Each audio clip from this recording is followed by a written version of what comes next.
I'll never forget the sound of the drum as it changed the mood in the hall. One heavy, hollow note, like a heart dropping into a well. It happened the moment my husband, Kunle, stepped aside and let another woman glide to his shoulder. Glossed lips, a red dress that dared the chandeliers to compete, and a smile that said she wasn't a guest, she was a message.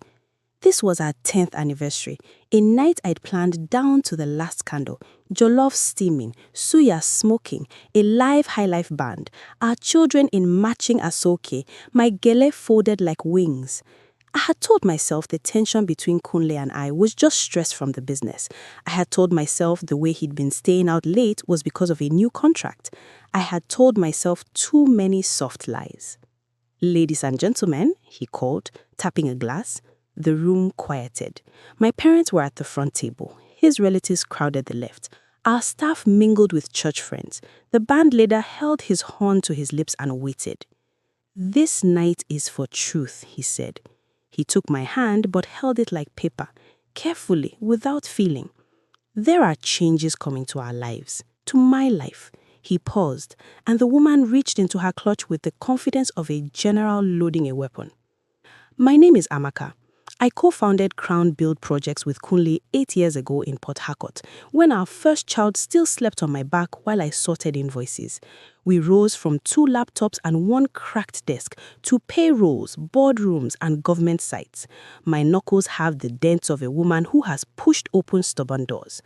I wanted my husband to remember that about me, the woman he picked when we only had hope. But in that hall, with champagne sweating in silver buckets, he remembered nothing.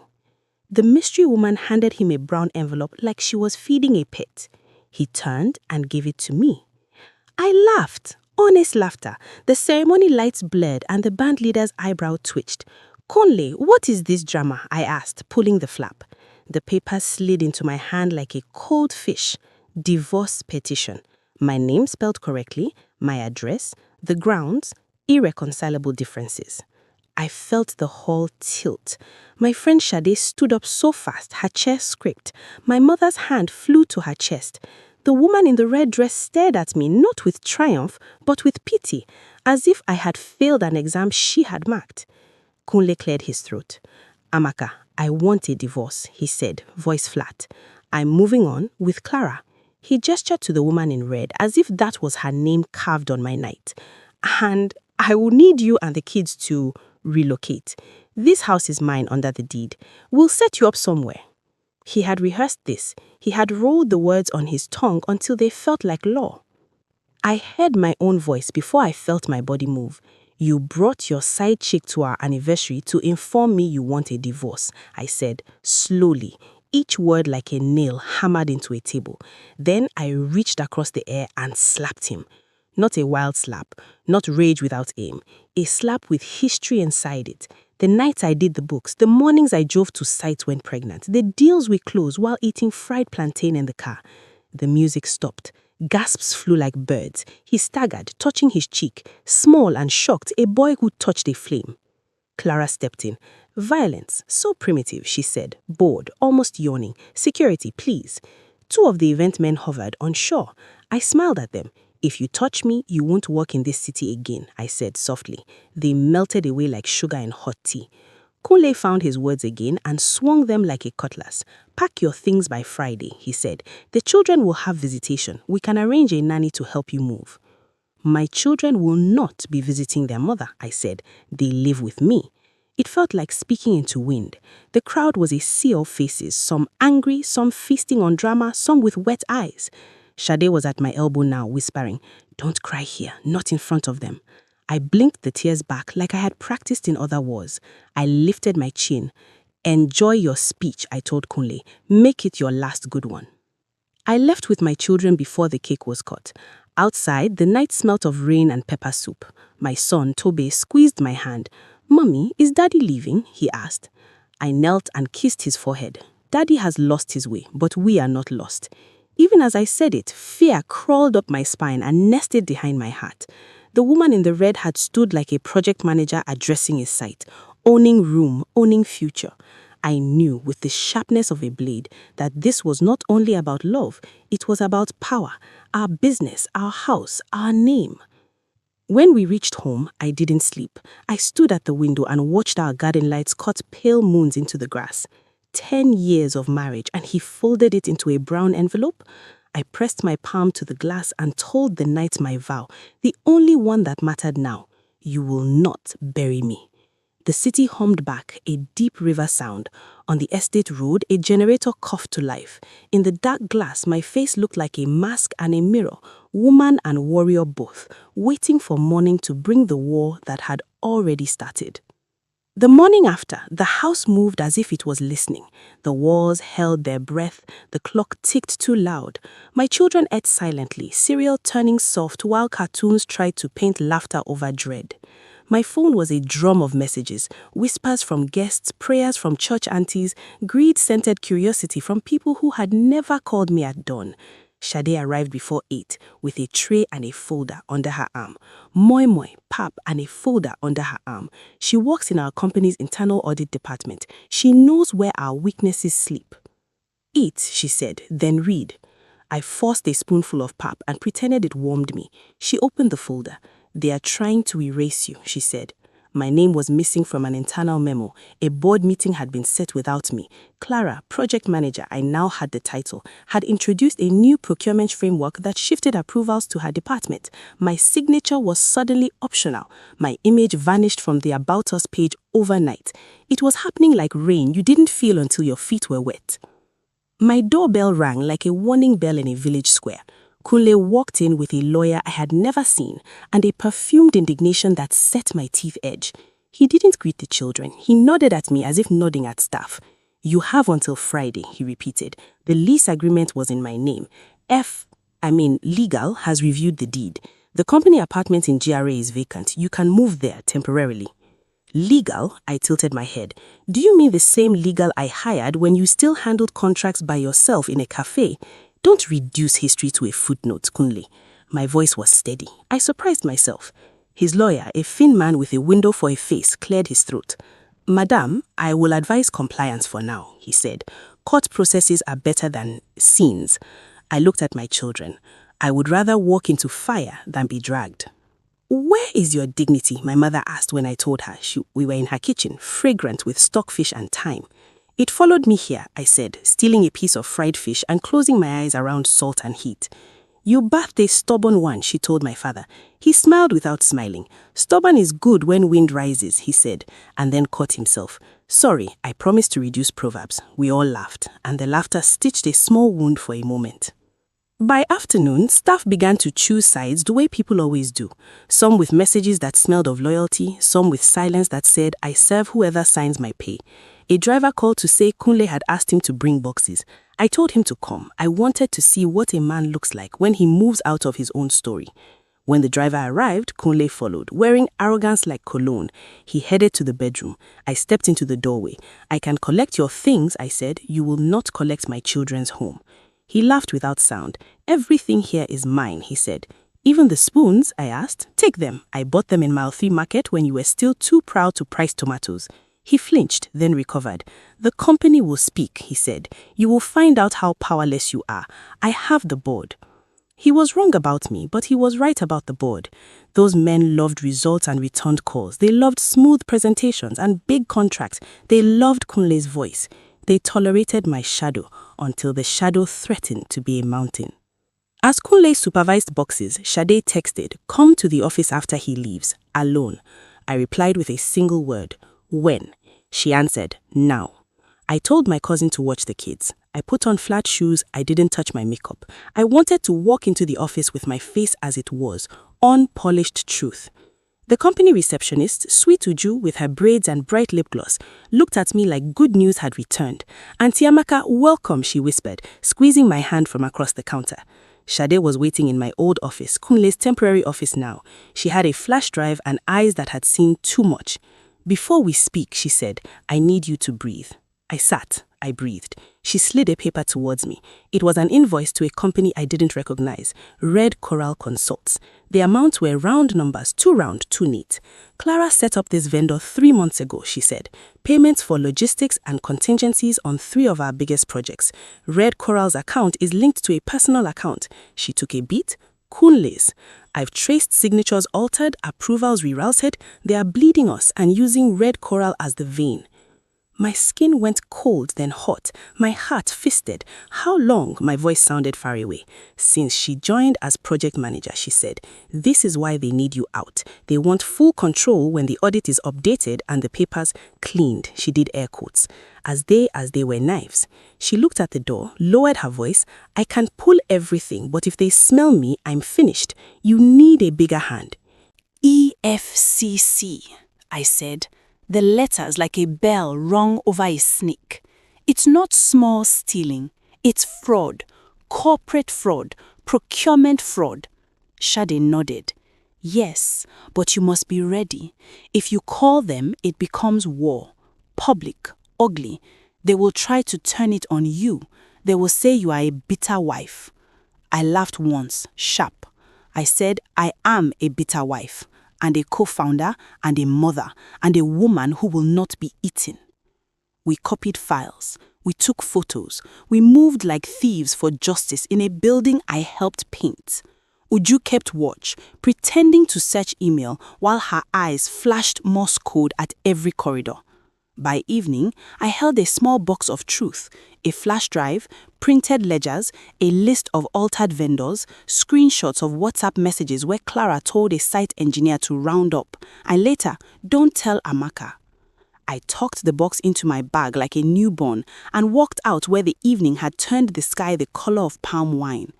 Things had fallen apart at my anniversary, but in that moment, I felt the first stitch pull tight. I had something strong enough to pull me back together. I had proof. Mr. Adewale, my lawyer, wears brown suits as if the color holds calm. His office smells like old books and new coffee. He listened as I spilled my story, then asked questions like a builder tapping walls, testing for hollowness. He said, we'll file an interim injunction to stop any board action removing you. But for the fraud, we go to EFCC clean. No drama, just documents. He glanced at the flash drive like it was a small bomb. He asked, are you ready for the noise? I said, the noise will pass. The truth will remain. That night, fear came like a visitor who knows your spare key. I tucked my children into their bed and sat at the dining table alone. I could still feel the slap in my palm, the way the air tasted of shame and perfume. The house, every couch, every curtain felt like it was trying to remember who it belonged to. I took a notebook and began to write what I wanted to keep. My name on the company documents, the children's school unchanged, the house safe, the board held to their own rules, salaries to staff paid on time. Then I wrote what I was willing to lose, the image of a perfect marriage, certain friends, silence. At dawn, Shade sent me a screenshot. Clara in a group chat with site leads, writing, Madam is emotional. We need stability, not sentiment. Then a second message forwarded from Kunle to the same group. Ignore any directive from Amaka. I laughed so that I would not scream. Power is a drug. It makes people say foolish things in writing. We went to EFCC's Port Harcourt office with our documents numbered and our fear dressed as order. The investigator assigned to us was a woman named Tari, sharp eyes, soft voice, hair carved into a low cut that looked like intention. She listened without interrupting, then asked for the flash drive. She said, I will need originals and bank confirmations. If this is what it looks like, we will move quickly. She leant back. You must not speak of this in this room. You must not confront them. Let them feel safe. The way she said safe made me want to clap. But Clara was never a woman who liked quiet. 2 days later, she posted a glossy post on LinkedIn, a helmet on her hip, a site behind her, and the caption, Leading Excellence at Krone Build Projects, Exciting Things Ahead. Comments clapped. Men who owed us favors typed long, oily congratulations. I read each one like a list of names to remember. Kule's post came an hour later. Restructuring is never easy but necessary for growth. He wrote about toxic influences and fresh leadership. He might as well have tagged me. I closed the app and went to rinse plates. Shade called that evening, voice trembling. She said, "They are preparing to remove you tomorrow. Emergency board meeting 10 a.m. The chair is traveling next week. Kule wants it done before he leaves." My stomach clenched so hard I had to sit. I called Mr. Adewale. "File tonight," I said. He sighed. "Caught sleep, but I have a judge who wakes early. Be in my office by 7 a.m. When I hung up, I walked to my children's room and watched them breathe. There is a kind of courage that only comes when small chests rise and fall in the dark. Morning broke like a fist unclenching. I wore a simple dress and low heels. I tied a small scarf around my head, not a gilly, not a crown, just a ribbon that said I was here to work. The injunction stamped at 8:12 a.m., thick and official. We drove to the office. The security man at the gate, our gentle Musa, saluted me like a soldier. "Madam, you will win," he said, eyes fierce. I told him, "Amen," meaning it for both of us. We entered the boardroom at 9:58 a.m. They were all seated, men in cool suits, 2 women with careful smiles, Kunle at the end like a king who mistook the table for a throne. Clara sat beside him, a tablet in front of her, posture straight like a ruler. I placed the injunction on the polished wood between us. "By order of the court," I said, "no changes to the leadership of Cronebuild project until the motion is heard." Kule laughed in a way that meant he was afraid. "Are you serious?" he asked, voice a notch too high. "Very," I said. The chair cleared his throat. "Let us not turn this into a spectacle," he murmured. "Kunle, we will respect the court. Amaka, we will hear from both of you." I kept my face neutral, but inside I was spinning prayers like thread. We spoke about contracts and cash flow, about delivery timelines and site safety. Clara tried to control the numbers. I let her. I wanted her to dig the hole with her own hands. Then the door opened, and 2 EFCC officers in plain clothes walked in with Tari, her soft voice sharpened by authority. The boardroom temperature changed. She greeted the room in that formal, courteous way civil servants do when they know they carry thunder. "We are here concerning a petition on procurement irregularities," she said. "We would like to see certain documents." She placed a list on the table. "Also, we will need to speak with Mr. Kunle and Miss Clara privately." Clara's fingers tightened on her tablet. "This is an ambush," she began, but Tari had already turned away. EFCC does not debate surprise. They collected files, they took laptops gently like midwives picking up newborns. As they moved, Shade texted me down the hall. "Backup secured. Bank confirms Red Coral to K account." I felt something in my chest loosen, like the first deep breath after being underwater too long. Kule called from EFCC detention on the 3rd day. My phone lit up with his name and my stomach turned like I'd swallowed an egg whole. I answered. His voice was smaller, sandpapered. "Amaka," he said. He did not say please. He did not say sorry. He asked, "What do you want?" I thought of 10 years pressed into a brown envelope. I want what is mine, my share of the company, my role, my children's home, and I want the truth to walk in the open. He was quiet for a long time. Then he said something soft, almost human. "The night you slapped me, I realized I didn't know you anymore." I felt pity like a shadow and moved away from it. "I never bothered to know me," I said, and ended the call. Clara called Shade, not me. "We can fix this," she said, voice brittle. "We can say it was an oversight. We can pay back." Shade recorded the call and sent it to Tari. The hawks don't leave a field because the rats complain. In the days that followed, EFCC charged them formally: conspiracy, obtaining by false pretense, money laundering. Words that taste like iron when you say them. The board issued a statement about cooperation with authorities. Staff looked at me in the hallway with a mixture of fear and relief. Leadership is sometimes the courage to be disliked on Monday, so people will still have a job on Friday. In court, the charges were read like a long, cold list. Kule stood in a meat outfit his sister brought, eyes swollen from nights that have no curtains. Clara stared straight ahead, face arranged to neutrality like she had practiced in a mirror. They pleaded not guilty. Bail was set. Conditions were strict. Cameras flashed. I kept my eyes on a spot on the wall until the judge left. When it was over, I stepped into the corridor and breathed air that did not smell of papers and sweat. The next day, the board sent for me. I walked into the same room where EFCC had changed the weather, and the chair asked me to sit. He was older now, it seemed, in just a week. "Amaka," he began, voice low, "we failed you. We failed ourselves. We looked at KPIs and did not look under the table." He sighed. We want you to return to your role as co-CEO with full powers effective immediately. The words fell like rain on dry ground. I did not smile. I did not gloat. I nodded and asked for 3 things: a forensic audit firm of my choosing, a new procurement system with cross-checks, and a staff welfare meeting first thing Monday to look everyone in the eye. That Sunday evening, my mother cooked bitter leaf soup and asked if she could move in temporarily, which means until the house remembers laughter. We ate together, my parents, my children, Shade, who had become family in the fire, my cousin, and even Musa, who brought fresh ogu from his brother's farm and stood shyly in the doorway until I dragged him in to sit. Laughter returned to the house in small bowls. When the children slept, I sat with Shade on the veranda. The night insects sang like a choir. She nudged me with her foot. "When you slapped him, I knew you would not fall," she said. I laughed. I slapped him because if I didn't, I would have fainted. We sat in a silence that felt like friendship, a soft cloth over a bruise. Inside, my phone buzzed with messages I didn't read. Tomorrow would bring more statements, more meetings, more careful steps. But for 1 hour that night, the war paused, and peace lay her small hand on my shoulder like a child asking for a story. On Monday morning, I dressed like a woman returning to a throne she built with her bare hands. Not a dramatic outfit. Clean white blouse, navy trousers, low black pumps. I tied a short scarf at my neck that my grandmother used to wear when she sold fish by the riverside in Onitsha. It reminded me that empires can be humble and still be grand.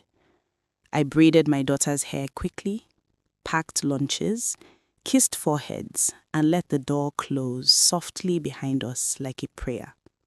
At the office gate, Musa saluted again, and this time he grinned.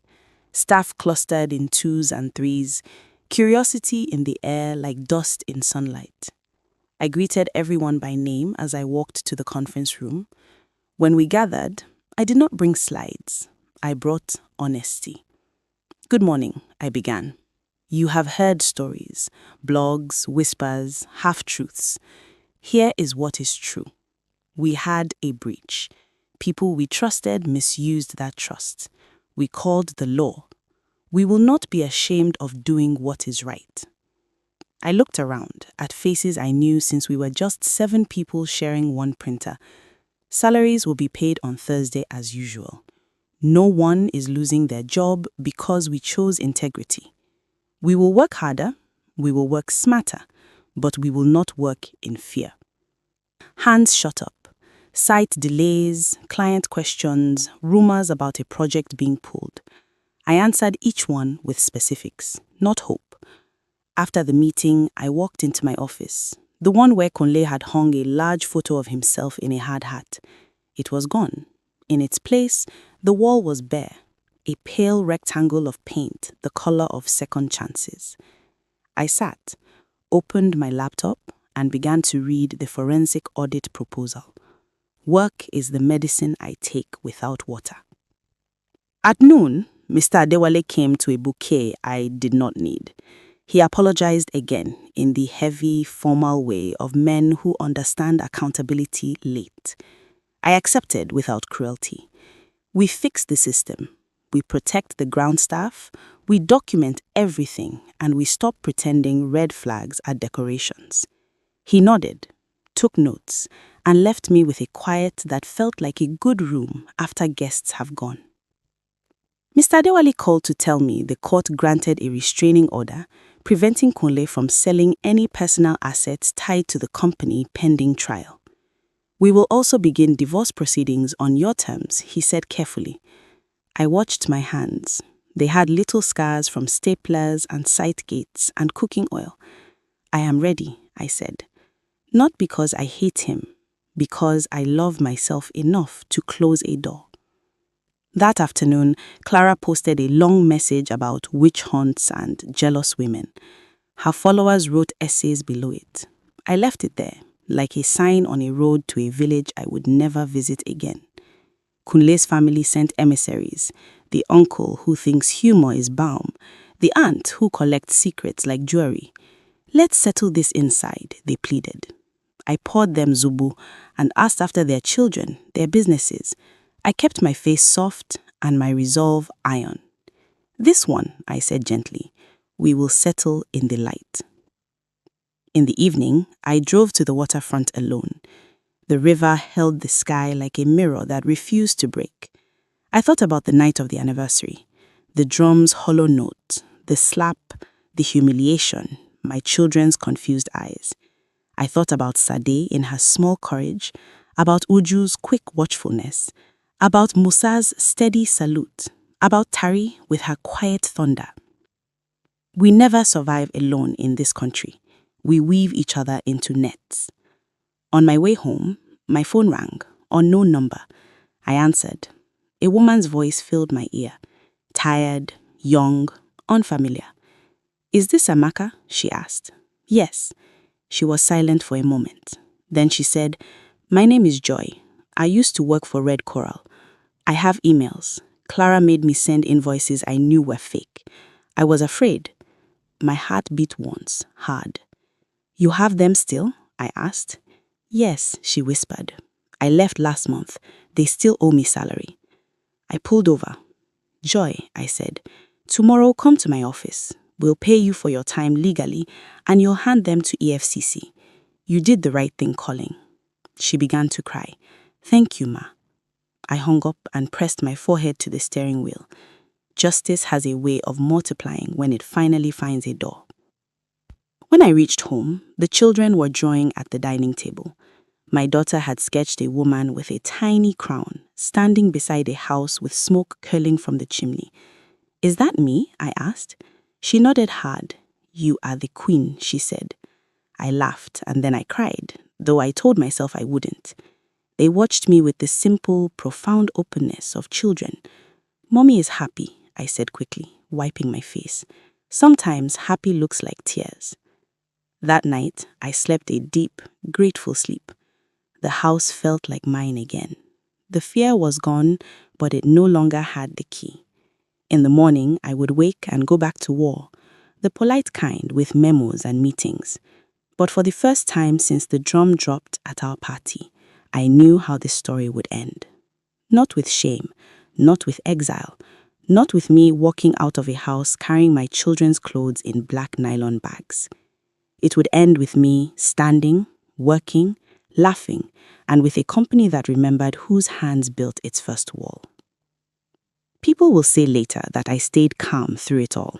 That's not true. I was angry, scared, bone-tired, and sometimes smaller than my own shadow. But I kept moving, one step after the other, and sometimes that's the whole miracle. EFCC did their work. The case moved. The papers printed my name beside words like co-founder, whistleblower, and mother of two. Kunle remained in custody when bail conditions changed after new evidence, the emails from Joy, linked his personal account to altered invoices. Clara moved from loud to quiet to invisible. The company steadied. Salaries went out. Side helmets gleamed like promises. One afternoon, months later, I stood at a new project site, a school renovation in a community that smelled of wet sand and hope. The children pressed their faces to windows without glass, and the headmistress twisted her hands until I took them gently. "We have waited," she said. "We will do it right," I promised. My team measured and argued and measured again, and the sun leaned on my neck the way only our sun can. I thought about the anniversary cake that was never cut. I thought about Clara's red dress. I thought about my slap, how they will name me for it in some stories. But my favorite name now is Founder Who Stayed. That evening, Mr. Adewale came by my house with a folder thicker than the one Kunle handed me in the hall. "Final," he said. "Divorce granted, custody with you, house in your name, company shares confirmed, protective order in place." I took the folder and thanked him. He looked at me for a long time. Then he said, "When you first came, I wondered if you would break. I am happy to be a bad prophet." I laughed with all my teeth. We had dinner on the veranda. My parents, my children, Sade, and a few staff who had become family without permission. Musa brought chilled malt. Uju told a story so funny I nearly fell out of my chair. We ate jollof that tasted like victory and small chops that tasted like joy. When the children were finally in bed, my mother leaned in. "Your father will want to talk," she said, smiling. He cleared his turf and then shook his head. "No proverb tonight," he announced. "Only pride." We clapped and shouted, and the night carried our laughter down the street like a good rumor. Later, alone in the quiet, I opened the balcony window and let the city's midnight music float in. Distant horns, generators humming, a bike's sudden snarl, someone somewhere singing off-key.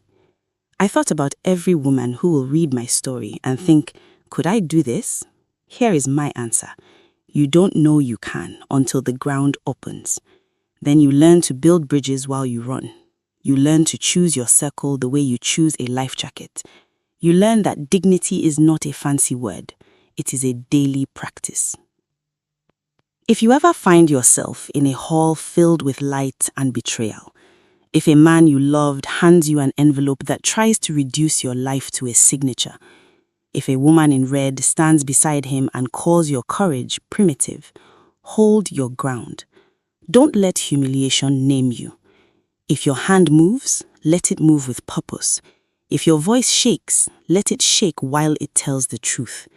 Gather proof, call the hawks, save your home, save your name. On the last page of my story, I walk through the office with coffee in one hand and a hard hat in the other. Staff greet me not like a miracle, not like a queen, but like a leader whose back they can lean on. The walls hold new frames, photos of sites finished, not faces enlarged. The conference room smells of fresh paint and second chances. We begin the meeting with numbers and end with names, of communities we will serve, of staff we will train, of young women we will mentor so they understand that love is not a license to disappear yourself. My children sleep. My house stands. My company breathes. My heart, stubborn and loyal, beats its simple drum. Forward, forward, forward. And if you are listening for the sound that started it all, the drum that dropped a knight into a well, know that I hear it now as a different rhythm. Not doom, not fear. The beat of my own feet marching out of firelight into morning. Some people try to end your story with betrayal. But when you stand in truth, your story doesn't end, it rises. What would you have done if you were in Amaka's place? Tell us in the comments. We read every single one. Share this story with a woman who needs to hear this. Share it with a man who needs to learn from it. Some stories are meant to travel.